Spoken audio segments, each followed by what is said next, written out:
Hi friends, welcome to ultra cooking channel. இன்றைக்கி நம்ம பார்க்க போகிறது ஒரு சூப்பரான வெங்காய பக்கோடா ரெசிபி தாங்க. டக்குன்னு ஒரு ஸ்நாக்ஸ் செஞ்சு சாப்பிட்ணுன்னு நினைக்கிறவங்க இதை கண்டிப்பாக ட்ரை பண்ணி பாருங்கள். ரொம்பவே ஈஸியாக 10 நிமிஷத்தில் பேக்கரி டேஸ்ட்டில் சூப்பராக செஞ்சிடலாங்க. இது டீ டைம் ஸ்நாக்ஸாவோ இல்லை லஞ்சுக்கு தொட்டுக்கவோ செஞ்சு சாப்பிட்டு பாருங்கள். ரொம்பவே சூப்பராக இருக்கும். வாங்க வீடியோக்குள்ளே போகலாம். வீடியோக்குள்ளே போகிறதுக்கு முன்னாடி அல்ட்ரா குக்கிங் சேனலை சப்ஸ்கிரைப் பண்ணிவிட்டு பக்கத்தில் இருக்க பெல் ஐக்கானையும் கிளிக் பண்ணிக்கோங்க. அதுக்கு முதல்ல ஒரு மிக்ஸி ஜாரில் 10 பல்லு பூண்டு அளவுக்கு சேர்த்துருக்கேங்க. இது கூடவே இஞ்சி சேர்த்துக்கோங்க. இந்த அளவுக்கு இஞ்சியை இது போல் பொடியாக கட் பண்ணி சேர்த்துக்கோங்க. அடுத்ததாக காரத்துக்கு பச்சை மிளகாய் சேர்த்துக்கலாங்க. நான் இன்றைக்கி 6 அளவுக்கு பச்சை மிளகாய் சேர்த்துருக்கேன். உங்களுக்கு எந்த அளவுக்கு தேவையோ அந்த அளவுக்கு சேர்த்துக்கோங்க. கடைசியாக 3/4 டேபிள் ஸ்பூன் அளவுக்கு சோம்பு சேர்த்து இதை கொரப்பாக தண்ணி சேர்க்காமல் அரைச்சிக்கோங்க. பாருங்கள், தண்ணி கொஞ்சம் கூட சேர்க்காமல் நல்லா கொரப்பாக இது போல் அரைச்சி எடுத்துக்கோங்க. அடுத்ததாக ஒரு மிக்சிங் பவுலில் 1/2 கிலோ வெங்காயம் அளவுக்கு இது போல் நீல வாக்கில் கட் பண்ணி எடுத்துருக்கேன். இப்போ இதை நல்லா உதிர்த்து விட்டுக்கோங்க. அடுத்து நம்ம அரைச்சி வச்சுருக்க பச்சை மிளகாய், பூண்டு, இஞ்சியை இதில் சேர்த்துக்கலாங்க. இது கூடவே 1 கப் அளவுக்கு கடலை மாவு சேர்த்துருக்கேங்க. இது 1/4 kg அளவுக்கு இருக்கும். அடுத்ததாக 1/4 கப் அளவுக்கு அரிசி மாவு சேர்த்துருக்கேன். உங்கள்கிட்ட அரிசி மாவு இல்லைன்னா கார்ன்ஃப்ளவர் மாவு கூட சேர்த்துக்கலாங்க. அடுத்ததாக 2 கொத்து கருவேப்பிலை அளவுக்கு இது போல் கட் பண்ணி சேர்த்துக்கோங்க. அடுத்ததாக 1/2 டேபிள் ஸ்பூன் அளவுக்கு தனி மிளகாய் தூள் சேர்த்துருக்கேங்க.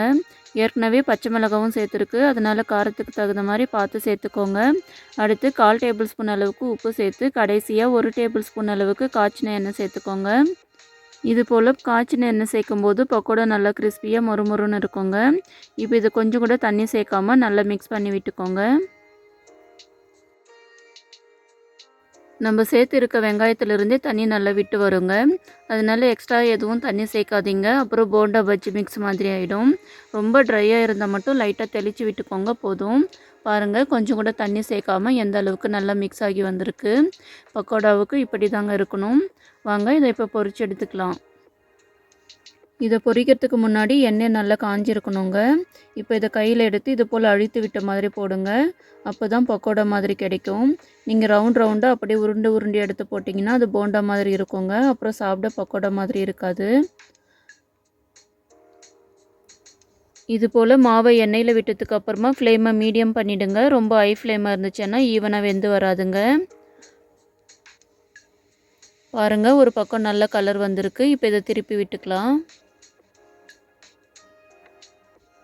எத்தனை பேருக்கு போண்டா பஜ்ஜியை விட ஆனியன் பக்கோடா ரொம்ப பிடிக்கும்னு மறக்காமல் சொல்லுங்கள்.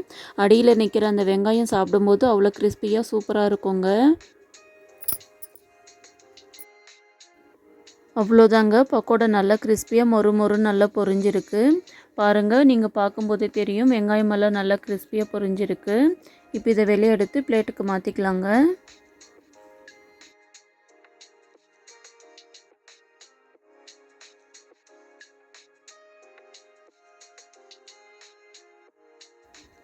அவ்வளோதாங்க, மீதி இருக்க மாவையும் இதே போலே பொரித்து எடுத்துக்கோங்க.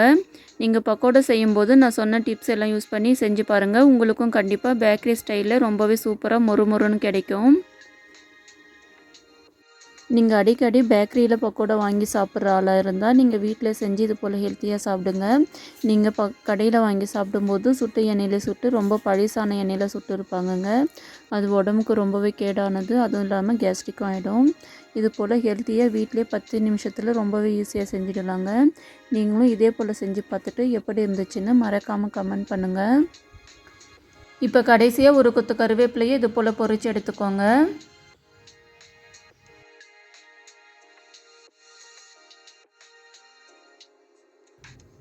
அவ்வளோதாங்க, நம்ம பொரிச்செடுத்த கறிவேப்பிலையை இது போல் பக்கோடா மேலே தூவி விட்டு சாப்பிட்டு பாருங்கள். அவ்வளோ ஃப்ளேவர்ஃபுல்லாக ரொம்பவே சூப்பராக கிறிஸ்பியாக அட்டகாசமாக இருக்குங்க. இந்த வீடியோ உங்களுக்கு கண்டிப்பாக பிடிச்சிருக்கும்னு நினைக்கிறேன். இந்த வீடியோ உங்களுக்கு பிடிச்சிருந்தால் லைக் பண்ணுங்கள், ஷேர் பண்ணுங்கள், கமெண்ட் பண்ணுங்கள்.